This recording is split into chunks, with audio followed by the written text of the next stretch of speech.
Hi students, let me give my introduction. My name is Mayur Bolte.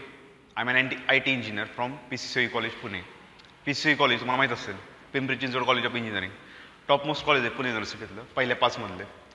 त्यातून pass out झालोय मी आणि तुम्हाला काय शिकवतो फिजिक्स. ते इंट्रो का देतो ॲक्च्युली मी, तर बऱ्याच जणांना माहीत नाही ॲक्च्युली, म्हणजे आता जे डायरेक्ट 12thला ॲडमिशन घेतले ज्यांनी किंवा जे बरेच बाहेरचे आहेत खेडेगावातले वगैरे, त्या मुलांना माहीत नाही आहे, त्यासाठी मी इंट्रोडक्शन दिलं आहे. 11th मधल्या मुलांना माहितीच आहे मी काय येते, म्हणजे नाव वगैरे किंवा टीचिंग कसं आहे. जे 12thला आलेत त्यांना मी जरा फॅमिलियर नाही आहे, तर त्यांच्यासाठी मी सांगितलं काय ॲक्च्युली ते. तर 11th मध्ये आपलं झालं आहे बॉन्डिंग. मग 11th जे होते माझ्याकडे त्यांना माहिती आहे आमचं कसं आहे, दोघांचं टीचिंग, माझं शिवराज सरांचं, दोघांचं टीचिंग कसं आहे, काय ओव्हरऑल व्हिडिओज किती असतात प्रत्येक चॅप्टरमध्ये, कसं असतो ओव्हरव्ह्यू, चॅप्टरची starting, ending, numericals, everything you know about us. पण जे नवीन आहेत त्यांना माहीत नाही आहे आमच्याबद्दल, तर त्यासाठी मी जरा थोडी माहिती दिली, थोडी मग एक लाईनच फक्त नाव, कॉलेज वगैरे, बट दॅट थिंग्स ते जाऊ द्या, त्याचं काय नाही एवढं. तर आता 11thला जे आमच्याकडे होते त्यांना सगळं ओव्हरव्ह्यू माहिती आहे की प्रत्येक चॅप्टरमध्ये सरांचे किती व्हिडिओ असतात आणि चॅप्टरचं इम्पॉर्टन्स किंवा चॅप्टरमधले न्यूमरिकल्स किती इम्पॉर्टंट आहेत आपल्याला, ते मी घेतो ते. तर 12th मधल्या मुलांना एवढंच सांगायचं आहे की जेवढं आपलं बोर्डवरती चाललं आहे आता सगळं, ते सगळं वहीमध्ये पाहिजे तुमच्या. पहिली गोष्ट म्हणजे जे मी बोर्डवरती लिहितोय ते तुमच्या वहीमध्ये पाहिजे प्रॅक्टिससाठी. कारण लॉकडाऊनमुळे कसं ॲक्च्युली ऑफलाईन बॅच काय चालू होणार नाही, मला नाही वाटत होईल. तर ऑफलाईन काय होणार नाही आहे बॅच चालू, तर जेवढं ऑनलाईन होतंय तेवढं सगळं वहीमध्ये लिहून घ्या तुम्ही प्रॅक्टिससाठी. नुसतं असं नाही आहे की हेडफोन टाका आणि मोबाईलमध्ये न्यूमरिकल बघा, काय उपयोग नाही होणार त्याचा तुम्हाला. रेग्युलर व्हिडिओ बघणे आणि वहीमध्ये लिहिणे, दॅट्स व्हेरी इम्पॉर्टंट. तुमची प्रॅक्टिस पण होईल, हाताखालून पण जाईल आणि एक डोक्यात पण फीड होईल तुमच्या की ॲक्च्युली काय चाललं आहे ते. नुसतं जर तुम्ही व्हिडिओ बघितले कंटिन्युअस, 1 झाला, 2 झाला, 3 झाले. आता जुन्या मुलांना माहिती 11th मधल्या की व्हिडिओज आपले किती होतात ते. एका चॅप्टरचे मिनिमम माझे तरी 10 ते 15 न्यूमरिकल व्हिडिओज असतात, 10 ते 15 एका चॅप्टरचे, आणि एक व्हिडिओ असतो 40 ते 50 मिनिटाचा. मग किती वेळात झाला बघा, 15 लेक्चर्स ऑफ 1 चॅप्टर, असे किती चॅप्टर झाले बघा आपले. कंटिन्युअसली हे वाढत जाणार आहे तुमचं. मग डेली व्हिडिओ बघणे, वहीमध्ये लिहिणे, दॅट्स व्हेरी इम्पॉर्टंट. लिहिलं नाही तर ॲक्च्युली कसं होईल माहिती आहे का, एक 6 चॅप्टर झाले, 6 चॅप्टरमध्ये समजा व्हिडिओ किती झाले, 100 व्हिडिओ झाले, तुम्हाला परत रिव्हिजन करायची, तुम्ही परत नाही बघू शकत व्हिडिओ. बघू शकता पण परत ते जायचं वेबसाईटवरती, परत तो चेक करायचं व्हिडिओ, परत किती आहे तो चेक करायचं. It's very complicated. चेक करायचं बरं टॉपिक कुठला आहे तो खूप कॉम्प्लिकेटेड होईल. त्यामुळे प्रत्येक जे होईल बोर्डवरती प्रत्येक व्हिडिओला, व्हिडिओ नंबर 1ला काय झालं, व्हिडिओ नंबर 2ला काय झालं, ते सगळं तुमच्या वहीमध्ये काय पाहिजे, नोट डाऊन पाहिजे फॉर 12th. इथून थोडंसं स्टार्ट करा. आता ज्यांनी 11th आपले व्हिडिओज बघितले नाहीत, नुसतं ॲडमिशन घेतलंय पण व्हिडिओ बघितले नाहीत, त्यांनी पण आता जाऊ दे 11th मधलं. आता 12thची स्टार्टिंगला नीट करा, रेग्युलर व्हिडिओज, रेग्युलर लिहिणे, रेग्युलर प्रॅक्टिस न्यूमरिकल्सची, म्हणजे डेली तुमचं सगळं पाहिजे. तर ते तुम्ही कुठं कव्हर करता पोर्शन, खूप मोठा पोर्शन आहे, 16 चॅप्टर आहे 12th मध्ये. मग ते कव्हर करणे it's very difficult. So regular video बघणे आणि लिहिणे हे डोक्यात फीड करा तुम्ही. जे 11th मध्ये आमच्याकडे होते आणि जे 12th मध्ये आता आले त्यांनी सुद्धा, दोघांसाठी हा रूल ॲप्लिकेबल आहे. तेवढं फक्त नीट बघा, बाकी नाही आहे काय. बाकी मग सगळं जे तुम्हाला माहिती आहे जे इथं होणार आहे ना, ते फायनल एक्झामला असतंच आहे, फिक्समध्ये असते, तुम्हाला माहिती आहे, तर काय सांगायची गरज नाही. जेईमध्ये फिजिक्सचे 10 ते 15 न्यूमरिकल्स मी जे घेतो ना आता बोर्डवरती, जेईमध्ये आहे तशी न्यूमरिकल 10 ते 15 दरवर्षीचं येते, त्यात काय वादच नाही. जेई नीटमध्ये सीईटी तर काय आपलंच आहे, त्यात विषयच नाही आहेत.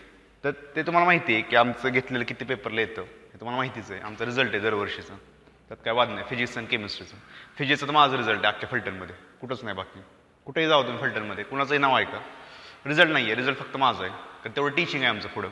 न्यूमरिकल्स प्रत्येक चॅप्टरचे 15 ते 20, थेरॉटिकल कन्सेप्च्युअल टीचिंग हे फक्त आमच्याकडेच आहे. त्यामुळं ऑफलाईनला जे घेतोय आम्ही तेच ऑनलाईनला घेणार आहे. फक्त रेग्युलर बघणे हे तुमचं काम आहे. आमचे ते व्हिडिओ रेडीत, फक्त रेग्युलर बघणे, नोट्स काढणे हे तुमचं काम आहे. ते जर तुम्ही नीट केलं तर मग काय प्रश्नच येत नाही, स्कोरिंगचा ऑटोमॅटिकली होऊन जाईल ते. तर तेवढं फक्त नीट करा 12thच्या मुलांसाठी. आणि स्टडी कसा करायचा हे नंतर मी सांगितलं तुम्हाला, आत्ता नको त्यात वेळ घालवायला, आपण डायरेक्ट चॅप्टर चालू करूयात काय ते.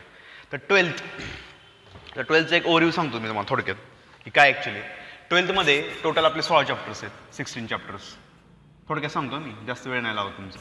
12th मध्ये टोटल 16 चॅप्टर्स आहेत फिजिक्सचे. फिजिक्सचं केमिस्ट्री नाही सांगितलं मी, केमिस्ट्री सर सांगतील, केमिस्ट्री, बायोलॉजी, मॅथ्स ते माहीत नाही मला, फिजिक्स सांगतोय मी.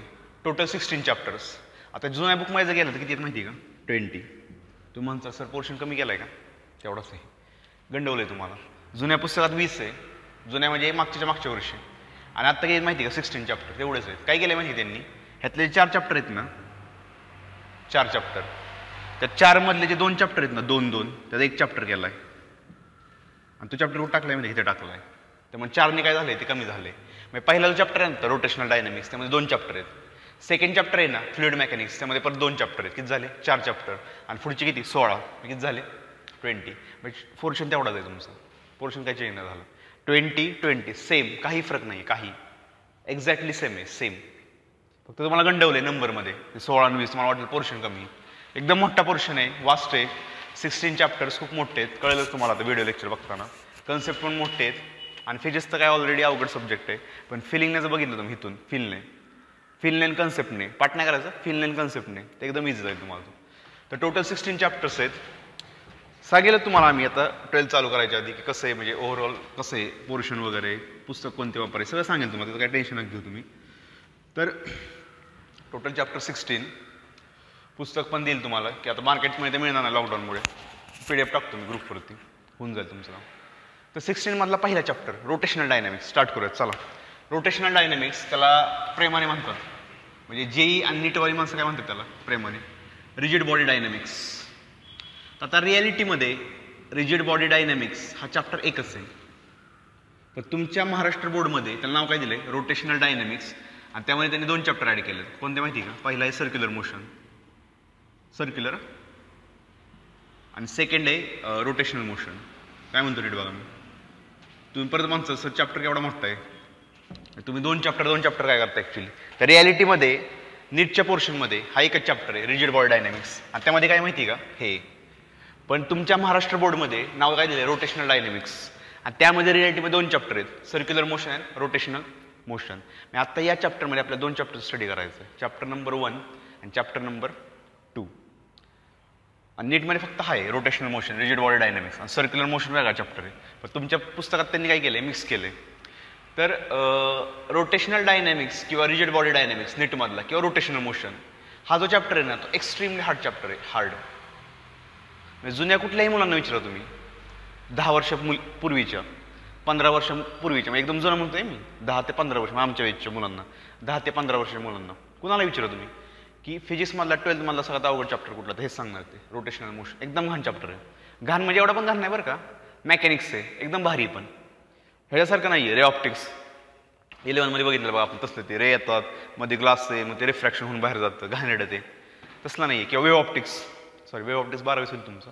रे ऑप्टिक्स बघा तुमचा, रे ऑप्टिक्स मायक्रोस्कोप वगैरे, ते घाणेरडे. हे नाही, एकदम भारी चॅप्टर आहे, अवघड आहे पण इंटरेस्टिंग आहे, मेकॅनिक्स आहे त्यामुळे सगळं. तुम्हाला कळलंच असं चालू करताना मी, एकदम भारी चॅप्टर, हार्ड आहे पण भारी चॅप्टर आहे. मी घेतलेले न्यूमेरिकल जर केले तुम्ही नीट आणि कन्सेप्ट नीट क्लिअर केले तर ऑटोमॅटिकली तुम्हाला न्यूमेरिकल सुटणार MCQ मधले, त्याचं नका टेन्शन घेऊ तुम्ही. तर रोटेशनल मोशन एकदम हार्ड, सर्क्युलर एकदम सोपं आहे. तर chapter number 1 rotational dynamics, common कंसात लिहून घ्या रिजिड बॉडी डायनॅमिक्स. त्या चॅप्टर किती total? Circular and rotational motion. तर आपण पहिला चालू करूयात, आपण सर्क्युलर मोशन सिक्वेन्स जाऊया. आता जे घेतोय ना बोर्डवरती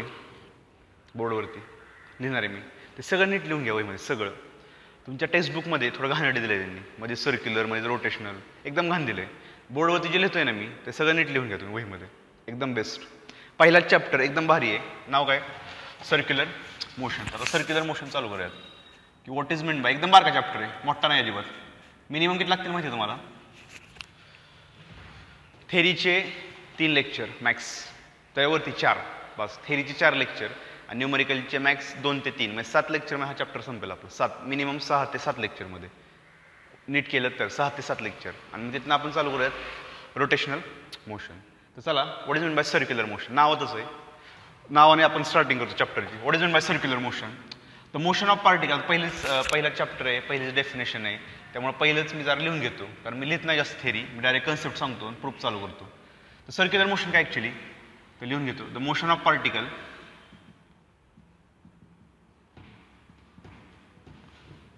along the circumference of circle is called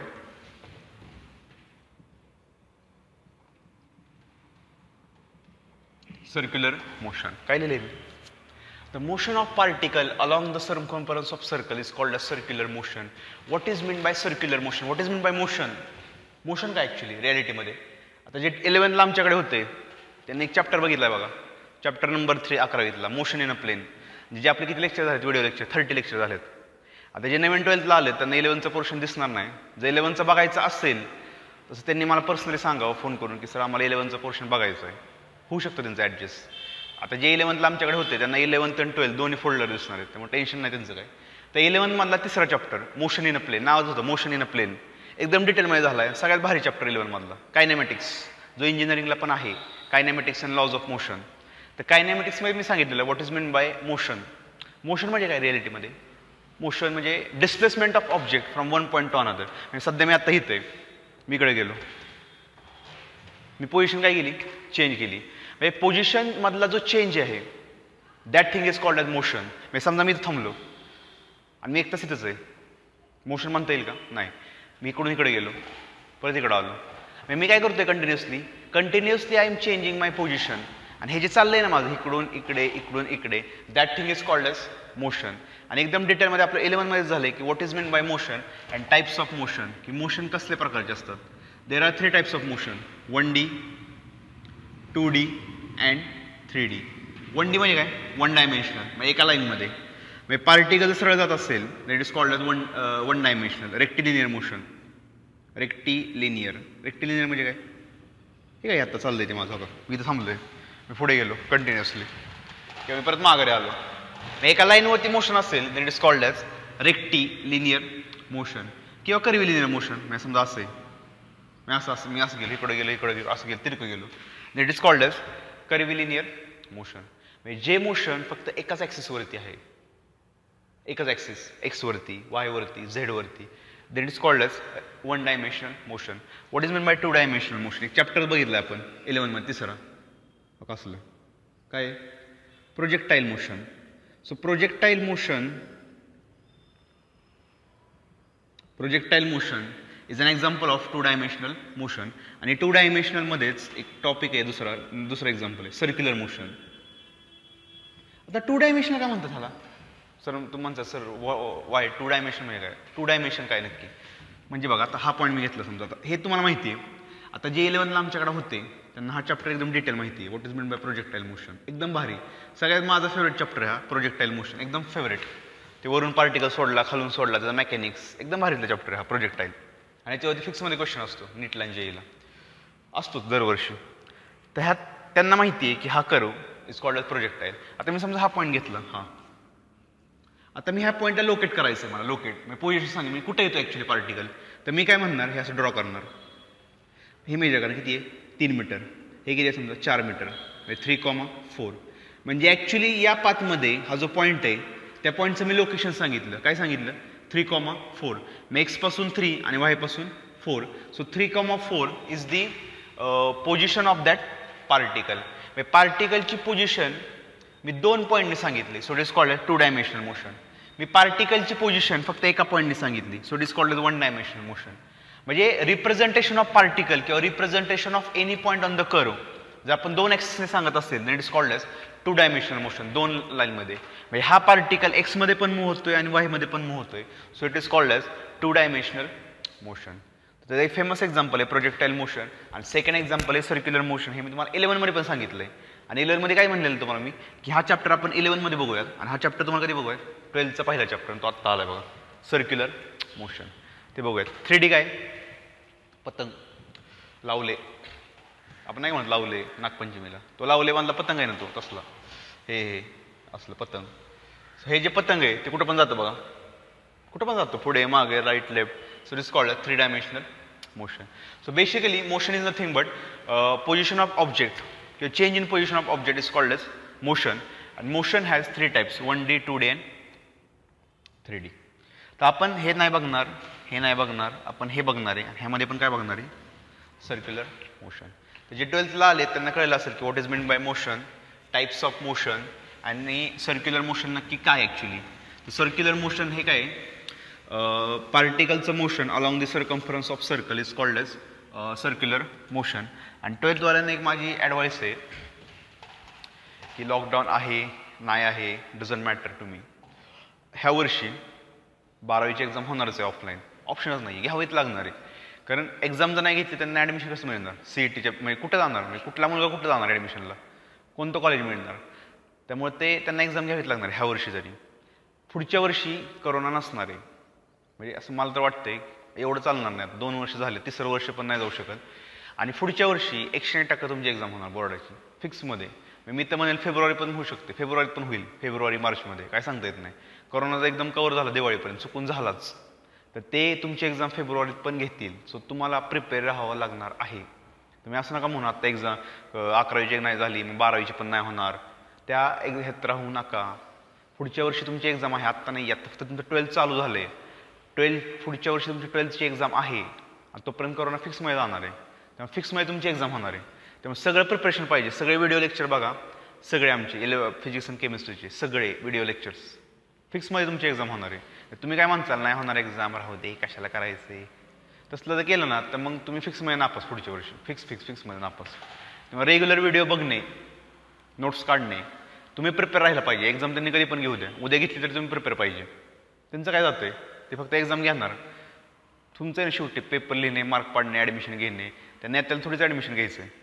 त्याचं काय, ते काय म्हणणार, चला फेब्रुवारीत एक्झाम आहे, चला मार्च. आणि तुम्ही काय करणार, ऑप्शन नाही तुम्हाला. त्यामुळे तुम्हाला प्रिपेअर राहावं लागणार आहे फॉर एक्झाम, ऑप्शन नाही आहे. त्यामुळे सगळे व्हिडिओ नीट बघा, सगळ्या नोट्स काढा, गॅप अजिबात ठेवू नका व्हिडिओमध्ये. रेग्युलर व्हिडिओ बघणे, मी सांगितलं तुम्हाला ते आता तुमच्या पुढच्या लेक्चरला. आता मग सांगाय नंतर सांगेल मी तुम्हाला की कसं ॲक्च्युली स्टडी करायचं, तर नंतर सांगेल, आता नको. आत्ता आपण बघूयात हे सर्क्युलर मोशन. तर डेफिनेशन कळली तुम्हाला, ओके. आता काय नाही ह्यामध्ये, म्हणजे ह्यामध्ये आता कसं आहे, जुन्या पुस्तकात बरेच प्रूफ होते, प्रत्येक फॉर्म्युलेचे प्रूफ होते. नवीन पुस्तकात डायरेक्ट फॉर्म्युले दिलेत त्यांनी, डायरेक्ट फॉर्म्युले. आणि मी पण तेच करणार आहे. प्रूफची गरज नाही आहे, लेक्चर वाढतील, प्रूफ काय पेपरला येणार नाही आहे, त्यांनी डायरेक्ट फॉर्म्युला दिला, मी पण डायरेक्ट फॉर्म्युला देतो. आता सर्क्युलर मोशनमध्ये टर्म्स बघायच्यात आपल्याला वेगवेगळ्या. म्हणजे मी काय म्हणणार, आता हे सर्क्युलर मोशन आहे ना, आता मोशनचे बरेच टाईप आहेत, सर्क्युलर, प्रोजेक्टाईल, लिनियर, रोटेशनल, परत कर्व्हिलिनियर. तर मी काय म्हणतोय, आपण काय बघितलं डेली लाईफमध्ये, म्हणजे chapter number 2, 3 motion in a plane, तर आपण काय बघितलेलं, लिनियर मोशन, म्हणजे linear velocity, linear acceleration, linear displacement. म्हणजे मला आता थोडं एक हे करतो मी, म्हणजे लिनियर मोशन आणि सर्क्युलर मोशन हे डिफरन्स काय आहे ते बघतो मी आधी. तर लिनियर मोशनमध्ये आपण काय बघितलंय, लिनियर डिस्प्लेसमेंट. बघा मी काय म्हणतोय, टर्म सांगतो मी मला काय, लिनियर डिस्प्लेसमेंट, सिम्बॉल आहे एस. ह्यात काय बघणार आपण, अँग्युलर डिस्प्लेसमेंट. टर्म सांगतो मी मला काय येते, फक्त आपल्या टर्म्स बघायच्यात की काय नक्की, थीटा. तिकडे लिनियर डिस्प्लेसमेंट, काय लिनियर व्हेलॉसिटी. बघा मी काय म्हणतोय, सिम्बॉल काय व्ही. इकडे काय ना अँग्युलर व्हेलॉसिटी, सिम्बॉल आहे डब्ल्यू. तिकडे काय लिनियर ॲक्सलरेशन ए. इकडे काय येणार आहे अँग्युलर ॲक्सलरेशन. नीट बघा, मी फक्त टर्म्स बघायच्यात आपल्याला की आता मी बघा, मी पुढे चाललोय, परत मागं येतोय. माझं मोशन कसं आहे, एका लाईनवरती आहे. पण मी जर पार्टिकलला बघितलं की जो काय करतोय, सर्कलमध्ये फिरतोय, मी आपलं घड्याळ सर्कलमध्ये फिरतोय, मी एक दोरी घेतली, त्याला दगड बांधला आणि ते सर्कलमध्ये फिरवलं, तर मोशन कसं झालं, सर्क्युलर मोशन. मग सर्क्युलर मोशनमध्ये ते काय म्हणतायत की लिनियर मोशनमधले जे टर्म्स आहेत ना, linear displacement, linear velocity, linear acceleration, ते सर्क्युलर मोशनमध्ये ॲप्लिकेबल नाहीत होत. सर्क्युलर मोशनमध्ये वेगळ्या टर्म्स आहेत. कोणत्यात, त्याच टर्म्स, डिस्प्लेसमेंट, व्हेलॉसिटी, ॲक्सलरेशन, फक्त कसं आहे अँग्युलर अँग्युलर अँग्युलर. आता आपल्याला करायचं आहे काय माहिती आहे, याची डेफिनेशन बघायची, याचा फॉर्म्युला, याचं behaviour, definition formula behaviour, definition formula behaviour. Same like आपल्याला माहिती आहे डिस्प्लेसमेंट काय आहे, आपल्याला माहिती आहे व्हेलॉसिटी काय आहे, डिस्प्लेसमेंट अपॉन टाइम. व्हेलॉसिटी कसली क्वांटिटी आहे, स्केलर वेक्टर, ते माहिती आहे आपल्याला. Linear acceleration, scalar vector. म्हणजे आपण तिथं बघितलं आहे तेच आपण आता इथं बघणार आहे, ह्यांचं तिघांचा स्टडी करणार आहे. तिघांचा स्टडी, तिघांचा फॉर्म्युला आणि खेळत बसायचं फक्त त्यांच्यासोबत. म्हणजे कुंडली, प्रत्येकाची कुंडली काढायची, ह्याची कुंडली काय, ह्याची काय, ह्याची काय. ते तुम्हाला पहिल्या चॅप्टरमध्ये सर्क्युलर मोशन. आणि circular motion is the basic chapter of 12th standard, एकदम बेसिक. म्हणजे ह्यातल्या ज्या टर्म्स आहेत ना त्या पुढच्या चॅप्टरमध्ये लागणार आहेत आपल्याला, SHMमध्ये, इलेक्ट्रोस्टॅटिक्समध्ये, परत मॉडर्न फिजिक्समध्ये, अल्टरनेटिंग करंटमध्ये. म्हणजे हे एकदम म्हणजे 12thचा फाउंडेशन, पिलर्स हा चॅप्टर आहे सर्क्युलर मोशन. 12th मधला पिलर की ज्याच्यावरती आपण घर बांधणार आहे पिलर, तो पिलर आहे आपला हा. तर बघूयात आपण एक एक टर्म. आता काय बघू आपण स्टार्टिंगला बघूयात आपण what is mean by angular displacement. या इकडे साईडला या. आता मी एक डायग्राम काढतो सर्कल, पुस्तकात पण आहे बघा तुमच्या. सर्कल एक सर्कलमध्ये हा ही रेडियस झाली बघा मी काय म्हणतोय. हा एक पॉईंट काढतो मी ए, ही रेडियस आर, सेंटर ओ. आता आफ्टर अ टाइम टी हा पार्टिकल इथे गेला बीला, हे जॉईन करतो मी. हे किती आहे arc length S time T. बघा मी काय म्हणतोय. मी काय म्हणलं circular motion of particle along the circumference of circle is called circular motion. मग मी काय म्हणणार की जेव्हा टाइम माझा एकदम म्हणजे मी घड्याळ बघितलं, घड्याळ मी चालू केलं तेव्हा माझा पार्टिकल इथे, घड्याळात बघितलं 5 मिनिटं झाले, 5 मिनिटांनी पार्टिकल कुठे गेला, इथे गेला. म्हणजे in time T particle moves from point A to point B. आणि त्यावेळेस तो डिस्टन्स किती कव्हर करतोय नीट बघा मी काय म्हणतो. डिस्टन्स म्हणजे काय सर्कम्फरन्स. पार्टिकल आता सर्कलवरती फिरतोय ना, म्हणजे तो कम्प्लीट काय करतोय सर्कम्फरन्स 2πr. म्हणजे पार्टिकल इथून बीला गेला म्हणजे ए टू बी हे मी पट्टीने मेजर करणार आणि that thing is called as distance. A to B is called as distance in time T. What is mean by R सर्कलची radius, O centre of circle, A काय इनिशियल पोझिशन, बी काय final position. मग मी जरा terms येतोय एका साईडला की ए काय असंच आपलं टाइमपासला इनिशियल पोझिशन पुस्तकात दिलं त्यामुळे लिहितोय मी. इनिशियल पोझिशन ऑफ पार्टिकल, बी काय final position of particle, S काय डिस्प्लेसमेंट म्हणा किंवा डिस्टन्स म्हणा डझंट मॅटर, डिस्प्लेसमेंट. टी काय टाइम इंटरवल, लिहून घ्या वहीमध्ये टाइम इंटरवल. आता हा जो अँगल आहे ना तो थिटा आहे. थिटा काय अँग्युलर डिस्प्लेसमेंट. बघा मी काय म्हणतोय, फील नाही बघा, फील नाही, कन्सेप्ट समजून घ्या, एकदम सोपं आहे, काय अवघड नाही. की इन टाइम टी मध्ये पार्टिकल जर ए टू बी जात असेल तर डिस्टन्स किती कव्हर करतोय तो एस. पण मी काय म्हणणार माहिती का, तो जेव्हा एला आहे ना, एला त्याचा अँगल किती माहिती का 0 आहे. तो जेव्हा बी कडे जाईल ना तेव्हा त्याने एक पट्टा क्लिअर केला का इथून इथं गेला तो, म्हणजे हा अँगल कव्हर केला. किती पण असेल तो 20 डिग्री 30 डिग्री 40 डिग्री बघून वाटतं की 30 डिग्री आहे. म्हणजे इन टाइम टी मध्ये तो काहीतरी अँगल कव्हर केला आहे. So that angle is called as angular displacement. Angle मधला displacement is called as angular displacement. आणि अँग्युलर डिस्प्लेसमेंट फक्त कधी होणार माहिती का, when the particle is performing circular motion. मी आत्ता बघा लाईनवरती फिरतोय, ह्याच्यावरती फिरतोय मी.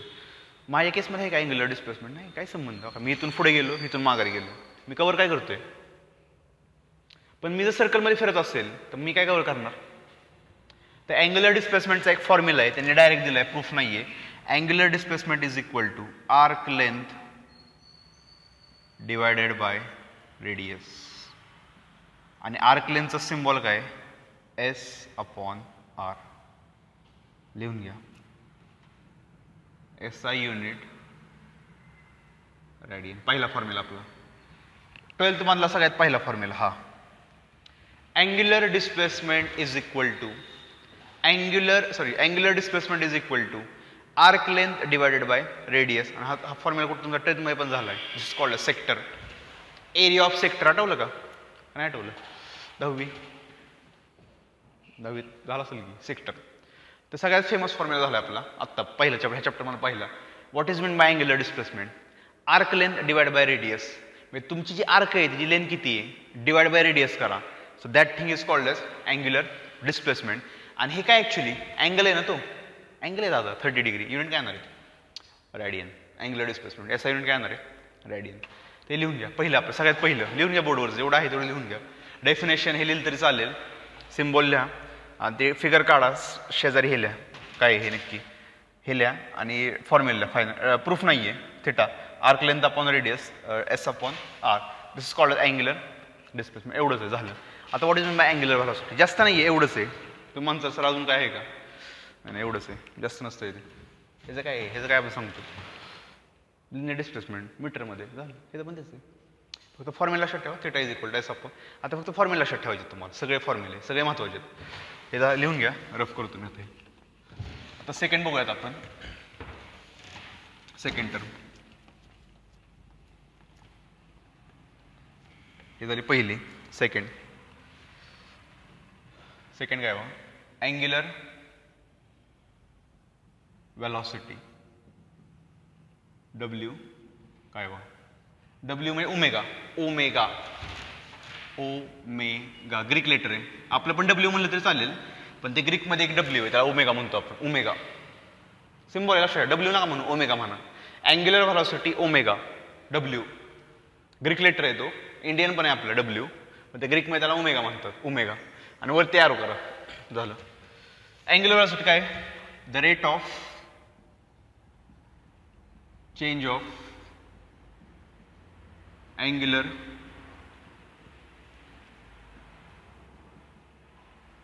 displacement it's called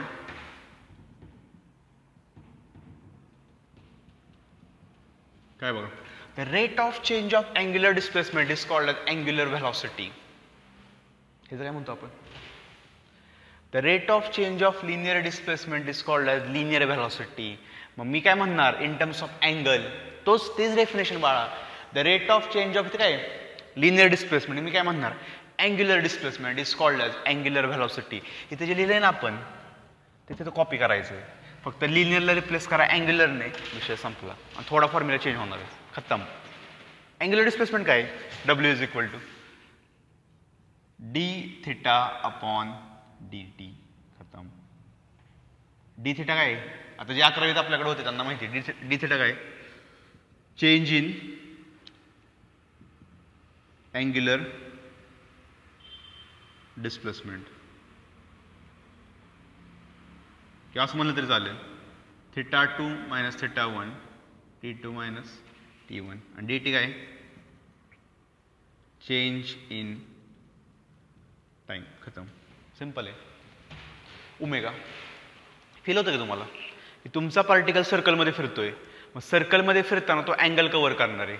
मग मी काय म्हणणार, की लिनियरमध्ये फिरताना जो तो लिनियर डिस्प्लेसमेंट कव्हर करत असेल, तर linear displacement upon particular time is called linear velocity. मग सर्कलमध्ये फिरताना तो जो अँगल कव्हर करत असेल, तर मी काय म्हणणार, की अँगल किती कव्हर केला आहे, त्याने अँगल किती कव्हर केला आहे upon time is called as angular velocity. सर्कलमध्ये फिरणारी जी व्हेलॉसिटी आहे ना, that thing is called as angular velocity. Simple आहे, झालं. एस आय युनिट काय येणार आहे, सिंपल आहे. एस आय युनिट काय एस आय युनिट, थिटाचं काय, radian, RAD upon radian per second, खतम. डायमेन्शन्स काय काढायची गरज आहे का, मला नाही वाटत. अँगलला तर काही गरज नाही आहे.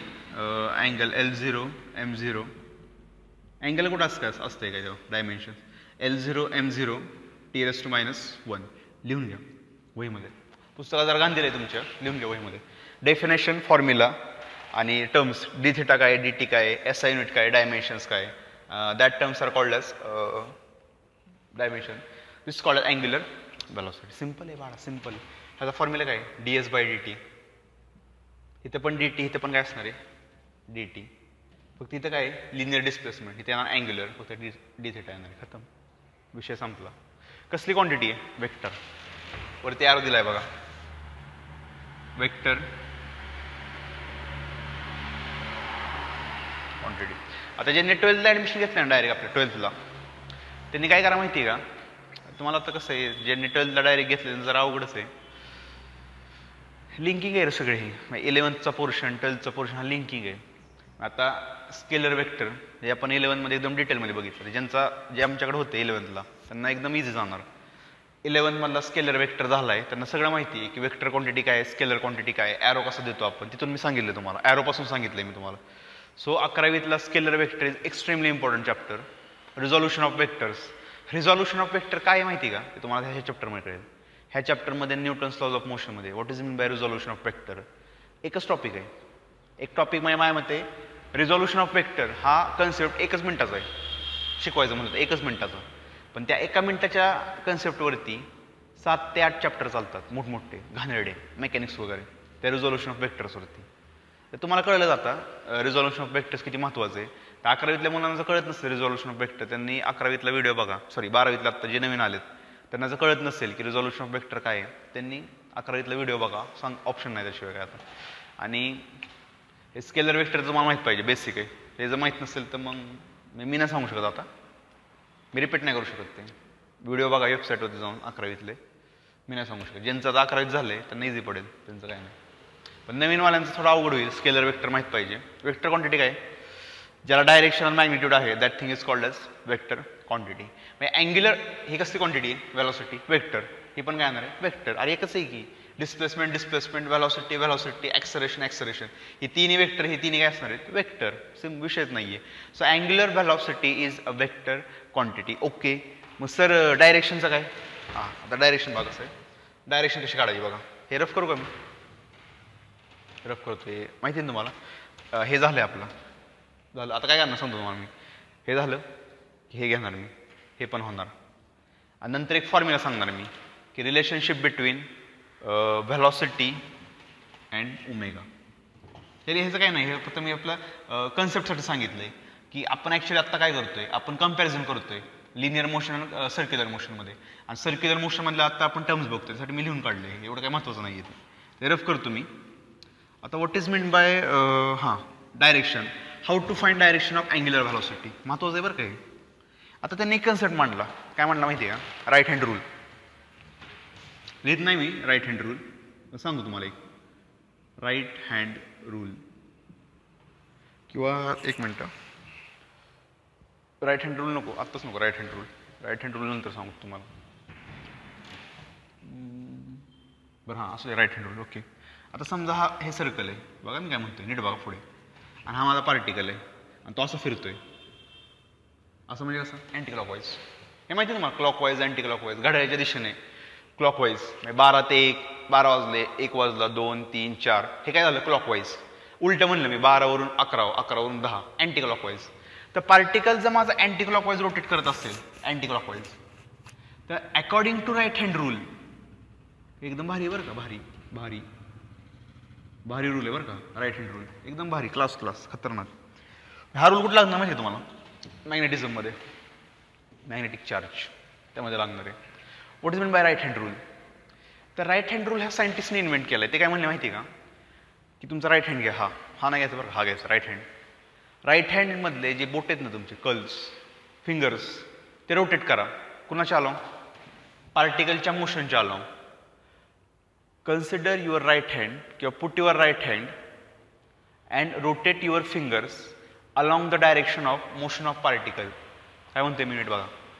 Rotate your fingers of the right hand in the direction of motion of particle, then thumb will give the direction of angular velocity. म्हणजे पार्टिकल जर आता असा फिरतोय अँटी क्लॉकवाईज, तर माझा का फिंगर असते अँटी क्लॉकवाईज, अँटी क्लॉकवाईज झाला ना. अरे बघ की बोट बघ कशी मग अशी चाललं ना घड्याळ्याच्या उलट्या दिशेने. If motion of particle is along anti clockwise, तर बोट थंब कुठे आहे माझं, वरती आहे. मी समजा म्हणलं क्लॉकवाईज, तर क्लॉकवाईजला मी असं करू शकतो का, म्हणजे क्लॉकवाईज म्हणजे असं येणार ना, मी असं करू शकतो का, असं करावं लागेल मला. आता बघा क्लॉकवाईज, कळते तुम्हाला, असं क्लॉकवाईज आहे ना आणि असं अँटी क्लॉकवाईज आहे. मग असं केलं की काय येणार, असं काय येणार अँटी क्लॉकवाईज, असं काय येणार आहे क्लॉकवाईज. मग क्लॉकवाईजला मला असं करावं लागेल, थंब कुठं आला खाली. म्हणजे पार्टिकलचं मोशन जर अँटी क्लॉकवाईज असेल तर थंब कुठे वरती, वर काय असणार आहे ओमेगा. पार्टिकलचं मोशन असेल क्लॉकवाईज तर कुठं असणार आहे, लिहून घ्या वहीमध्ये.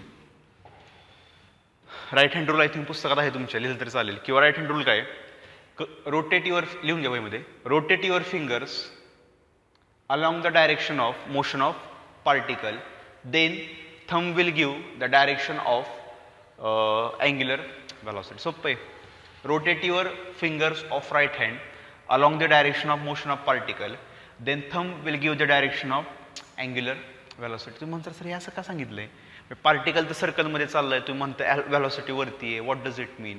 एक सिंपल लॉजिक सांगू का, सिंपल म्हणजे माझा एक्सप्लेन करायचा फंडा, मी कसं सिंपल लँग्वेजमध्ये एक्सप्लेन करतो. मी थोडक्यात एक एक्झाम्पल देऊन, तुमच्याकडे बाटली असेल, बाटली, तुम्ही बाटलीचं टोपण उघडता बघा, आत्ता पण एक्सपेरिमेंट करा घरी, लगेच तुम्हाला कन्सेप्ट क्लिअर होईल 2 मिनिटात. बाटलीचं तुम्ही टोपण उघडलं तर टोपण उघडताना तुम्ही बाटलीचं टोपण कसं फिरवता बघा बरं. असं फिरवता का असं फिरवता? सिम्पल आहे, आपण असं फिरवतो. आत्ता बाटली माझ्याकडे, हे आता डायरेक्ट डेमो देतो तुम्हाला. पाणी चाललंय पहिलं मी, ही बाटली सिम्पल. आता मला टोपण उघडायचं आहे तर मी कसं करणार? असं करणार. मोशन भाग असं आहे, असं आहे, असं म्हणजे कसं? Anti clockwise. मग अँटी क्लॉकवाईज मी असं फिरवतोय तर तुम्ही डोळ्याने तुमच्याच बघा की तुमचं टोपण खाली चाललंय का वरती चाललंय. नीट बघा, हे कसं आहे? Anti clockwise. टोपण बघा वरती येतंय, निघालं. मग तुमचं जर मोशन अँटी क्लॉकवाईज असेल तर मी काय म्हणलं की अँग्युलर व्हेलॉसिटी वरती आहे. ही काय वरती हो का? बंद करताना मी काय करतो? असं करतोय बघा, बंद असं फिरवतोय क्लॉकवाईज. मग क्लॉकवाईज फिरवताना हे टोपण कुठं चाललंय? खाली चाललंय. हे खाली. टोपण उघडतोय मी, हो का? टोपण कुठं आलंय? वरती. Anti clockwise. हे झालं मोशन. आता झालं का? फील झालं का? फील आला का? एक काय म्हणलं ते मी की पार्टिकलचं मोशन जर अँटी क्लॉकवाईज असेल तर माझं टोपण वरती येतंय. अँग्युलर व्हेलॉसिटी कुठं असणार आहे? वरती. पार्टिकलचं मोशन जर माझं एक मिनटं मीच कन्फ्यूज क्लॉकवाईज असेल, हा काय बंद झालं, क्लॉकवाईज असेल तर टोपण कुठं चाललंय? खाली चाललंय. मग व्हेलॉसिटी कसं असणार? खाली. With the help of right hand rule I can explain the direction of velocity of angular, direction of motion of angular velocity. तर एक लक्षात ठेवा की how to find direction of omega. Use your right hand rule. Right hand की फिंगर्सला rotate करा in the direction of motion of particle, then thumb will give the direction of angular velocity. झालं. मग तुमचं टोपण वरती चाललंय. अँटी क्लॉकवाईज असेल तर वरती, क्लॉकवाईज असेल तर खाली. लिहून घ्या म्हणजे लिहिलं तरी चालेल. तर लिहा अँटी क्लॉकवाईज आणि हे काय? क्लॉकवाईज. खतम. झाली पहिली टर्म आपली. What is mean by angular velocity? Definition, formula, SI unit, dimensions, vector, quantity, direction of omega. लिहून घ्या वहीमध्ये. एकदम सोपं आहे, सोप्या लँग्वेजमध्ये सांगितले. आता सेकंड घ्या. What is mean bye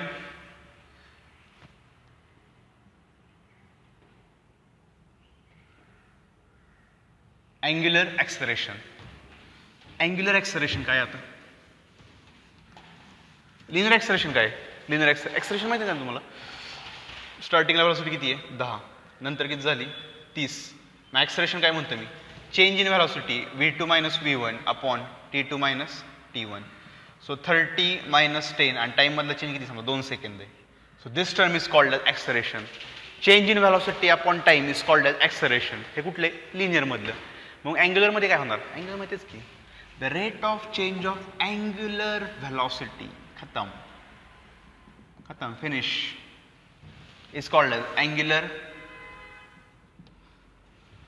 The rate of change of linear velocity is called as acceleration. Angle मध्ये काय होणार? Rate of change of angular velocity is called as angular acceleration. Symbol आहे alpha. So alpha is equal to w2 minus w1 divided by t2 minus t1 is equal to d omega by dt. Box करा बघा, एक minute.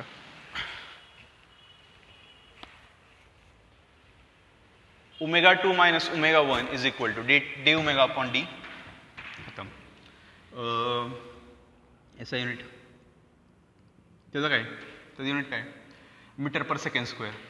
तिथे metre आहे, इथे काय येणार? Radian. Angle आहे ना, रॅडियन पर सेकंड स्क्वेअर. खतम. डायमेन्शन्स गरजच नाही आहे, हे तुम्हाला आठवते ना, मी 11वीत घेतले. Dimensions of omega, dimensions of alpha हे येते L0 M0 T-2. कसली क्वांटिटी आहे? वेक्टर. कुंडली आहे, कुंडली. दिस कॉल्ड एज कुंडली माझ्या लँग्वेजमध्ये. कुंडली ऑफ अँग्युलर ॲक्सलरेशन. कुंडलीमध्ये काय काय आलं? नाव, सॉरी नावच म्हणतोय.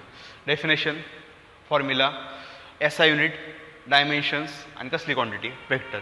Angular acceleration. खतम. आता डायरेक्शन काढायची आपल्याला. How to find direction. तोच रूल. कोणता? Right hand rule. एक सिम्पल आहे कन्सेप्ट. कन्सेप्टने जावं, तुम्ही पाठ नका करू, कन्सेप्टने जावा. मी काय म्हणलं की माझा पार्टिकल पुढे चालला आहे बघा, विथ व्हेलॉसिटी v.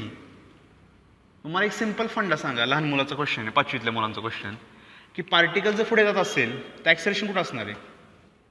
तुम्हीच सांगा मला. पार्टिकल जर पुढे जात असेल तर ॲक्सलरेशन कुठे आहे? कुठेच असणार की. अरे ॲक्सलरेशन काय आहे? चेंज इन व्हेलॉसिटी ना. मग तुमची व्हेलॉसिटी जर पुढे असेल तर ॲक्सलरेशन पण पुढे असणार आहे ना. तुम्ही गाडी चालवताय, गाडीची स्पीड किती आता समजा 10 आहे, तुम्ही स्पीड वाढवलं, 30 केलं, गाडी कुठे चालली पुढे, ॲक्सलेरेशन कुठं होणार आहे, पुढेच होणार आहे का मागं जाणार आहे तुम्ही. ज्या डायरेक्शनला व्हेलॉसिटी असेल त्या डायरेक्शनला काय असणार आहे, ॲक्सलेरेशन.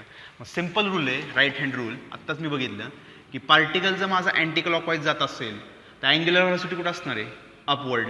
मग अँग्युलर व्हेलॉसिटी जर वरती असेल तर अँग्युलर ॲक्सलेरेशन कुठं असणार आहे, अपवर्ड. विषयच नाही आहे, विषयच नाही. आत्ताच झालं बाकी. पार्टिकल पुढे जातोय लिनियर, मी पुढे चाललोय, माझं ॲक्सलेरेशन कुठे आहे, पुढे. मी मागं आलो, ॲक्सलेरेशन मागं. आता एक कंडिशन आहे, if omega is increasing then omega and alpha are in same direction.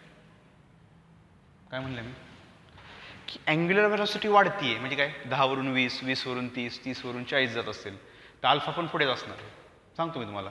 आता समजा उलटे केलं मी की हा पार्टिकल आहे आणि असा रोटेट करतोय तो क्लॉकवाईज, तर क्लॉकवाईजला काय सांगितलेलं मी, अँग्युलर व्हेलॉसिटी खाली आहे, मग ॲक्सलेरेशन खाली असणार आहे.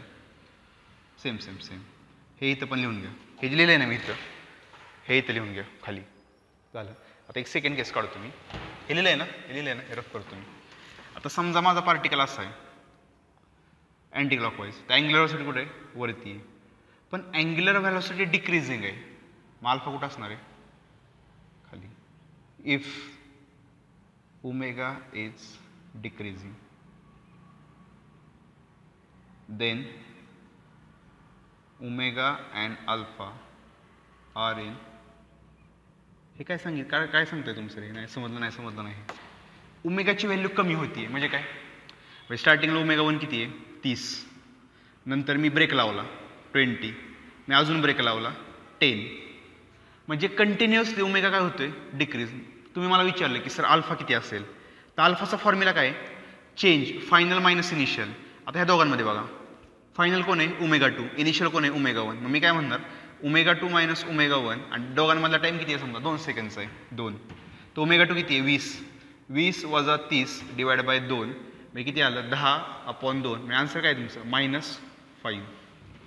म्हणजे तुम्ही म्हणजे समजा तुम्ही गाडी चालवताय, स्पीड किती आहे, 50. तुम्हाला पुढे कोणतरी दिसलं, तुम्ही ब्रेक लावणार, ब्रेक लावलं की स्पीड काय होणार आहे, कमी. मग स्पीड तुमचं कंटिन्युअसली कमी होते. मी काय काढलं, ॲक्सलेरेशन अँग्युलर किती काढलं, तर अँग्युलर ॲक्सलेरेशन किती आलं, -5. मायनस म्हणजे काय, निगेटिव्ह. तर एक नाव आहे retardation. Negative acceleration is called as retardation. म्हणजे इट इंडिकेट्स की तुमच्या गाडीचं स्पीड कंटिन्युअसली काय होते, कमी होते. मग मी जर म्हणलं की माझा अँग्युलर स्पीड डिक्रीजिंग होतोय, तर माझा अल्फा काय येणार, पॉझिटिव्ह का निगेटिव्ह, निगेटिव्ह. आणि निगेटिव्ह म्हणजे काय माहिती आहे का, ओरिजिनलच्या अपोजिट. मग अँग्युलर व्हेलॉसिटी जर माझी पॉझिटिव्ह असेल आणि माझा आन्सर निगेटिव्ह आले तर माझे अँग्युलर ॲक्सलेरेशन काय असतं त्याच्या अपोजिट. हे कुठं झाले आपले, स्केलर वेक्टर. 2 वेक्टर सेम डायरेक्शनला, 2 वेक्टर अपोजिट डायरेक्शनला. सिम्पल आहे. इथं बघा काय झाले, ओमेगा वाढतोय म्हणजे काय, स्टार्टिंगला किती, 10, 20, 30, अल्फा काढला मी, 20 मायनस 10, आणि टाईम किती आहे, 2. 10/2 किती येणार आहे, +5. प्लस म्हणजे काय, ज्या डायरेक्शनला तुमचा ओमेगा आहे त्याच डायरेक्शनला काय असणार तुमचा अल्फा. निगेटिव्हचं मिनिंग काय, ज्या डायरेक्शनला ओमेगा आहे त्याच्या अपोजिटला काय असणार आहे, अल्फा. समजून घ्या, फील नाही घ्या, पुस्तकात डायग्राम आहे, समजून घ्या की एका डायग्राममध्ये असं केलंय आणि एका डायग्राममध्ये सर असं केलंय. डिफरन्स काय, डिफरन्स काय माहिती आहे का, या डायग्राममध्ये तुमची अँग्युलर व्हेलॉसिटी वाढतीये, मग व्हेलॉसिटी जर वाढत असेल तर त्या डायरेक्शनला काय असणार आहे, ॲक्सलेरेशन. तुमची अँग्युलर व्हेलॉसिटी जर कमी होत असेल तर त्याच्या अपोजिट डायरेक्शनला काय असणार आहे, ॲक्सलेरेशन. सिम्पल आहे. डिक्रीजिंग असेल तर एकमेकाच्या अपोजिट साईडला, इन्क्रीजिंग असेल तर एकमेकाच्या साईडला. लिहून घ्या वहीमध्ये. दिस इज कॉल्ड अँग्युलर ॲक्सलेरेशन. कसली क्वांटिटी आहे, वेक्टर क्वांटिटी. तर आता आपण 3 टर्म बघितल्या सर्क्युलर मोशनमध्ये, की पार्टिकल जर सर्क्युलर मोशन करत असेल तर त्याला 3 टर्म असणार आहेत, angular velocity, angular displacement, angular acceleration. आणि तिघांचे फॉर्म्युले, तिघांची कुंडली आपण एकदम डिटेलमध्ये बघितली आहे. काय प्रॉब्लेम, मला नाही वाटत काय प्रॉब्लेम असेल, नसणारच आहे काय प्रॉब्लेम. एकदम भारी चाललं आहे आपलं, मस्तपैकी कन्सेप्च्युअल फिलिंग नाही.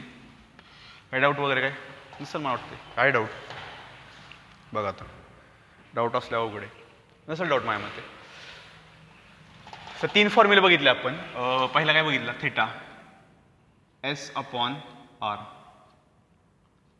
सेकंड काय बघितला, ओमेगा dθ/dt. आणि लास्ट काय बघितला, dω/dt. इथे काय होतं लिनियर डिस्प्लेसमेंट एस त्या formula V is equal to D S upon D T आणि A is equal to D V by D T. बघा सिम्पल आहे. लिनियर मोशनमध्ये लिनियर डिस्प्लेसमेंट, अँग्युलर मोशनमध्ये अँग्युलर डिस्प्लेसमेंट फॉर्म्युला काय arc length upon radius. Angular velocity change in angular displacement upon time. Linear velocity change in linear displacement upon time. Linear acceleration change in linear velocity upon change in time. Angular acceleration change in angular velocity upon change in time. Same आहे. तुम्हाला जर हे तीन माहीत असतील ना तर हे तीन तुम्हाला लगेच कळतील. आणि तिन्ही कसल्या क्वांटिटीज आहेत vector. Unit radian, unit radian per second, unit radian per second. एकदम भारी, काय अवघड नाही, मस्त बेसिक एकदम. आणि सगळं कुणाचा खेळ माहिती आहे ना particle which is performing circular motion. समजा इथून पार्टिकल इकडे गेला व इथं गेला तर मी काय म्हणणार हा अँगल झाला थिटा. इथून समजा इथं गेला तर एवढा अँगल काय झाला थिटा. इथून समजा इथे गेला तर अँगल किती झाला थिटा. पार्टिकल जो कंटिन्युअसली सर्क्युलर मोशन करतोय दॅट पार्टिकलची कुंडली आहे ओमेगा अल्फा अँड थिटा. तर लिहून घ्या वहीमध्ये सगळं. काय डाऊट असेल तर सांगा मला, नसेल माझ्या माहिती काय डाऊट चालतंय. पहिलं लेक्चर थांबवायचं 45 मिनटं. पहिलंच लेक्चर आहे आपलं 45 मिनटं बस, परत कंटाळ येईल. नेक्स्ट लेक्चरला अजून आपण डिटेलमध्ये जाऊया. पुढच्या टॉपिक आता नवीन की relationship between V omega and R. एकदम भारी चाललंय, एकदम भारी, काही अवघड नाही आहे. साधं चाललं एकदम साधं सिम्पल एकदम इझीमध्ये, काही अवघड नाही आहे. आता नेक्स्ट लेक्चर अजून आपण पुढचे फॉर्म्युले बघूयात, नवीन टॉपिक बघूयात. थांबा पुढे जाऊ नका, मी 2 मिनटं देतो लगेच. म्हणजे पुढचे लेक्चर आपण लगेच चालू करूयात. लगेच प्ले करा व्हिडिओ, म्हणजे कसं आहे लिंक लागेल. आलोच 2 मिनटात भेटूयात. चला.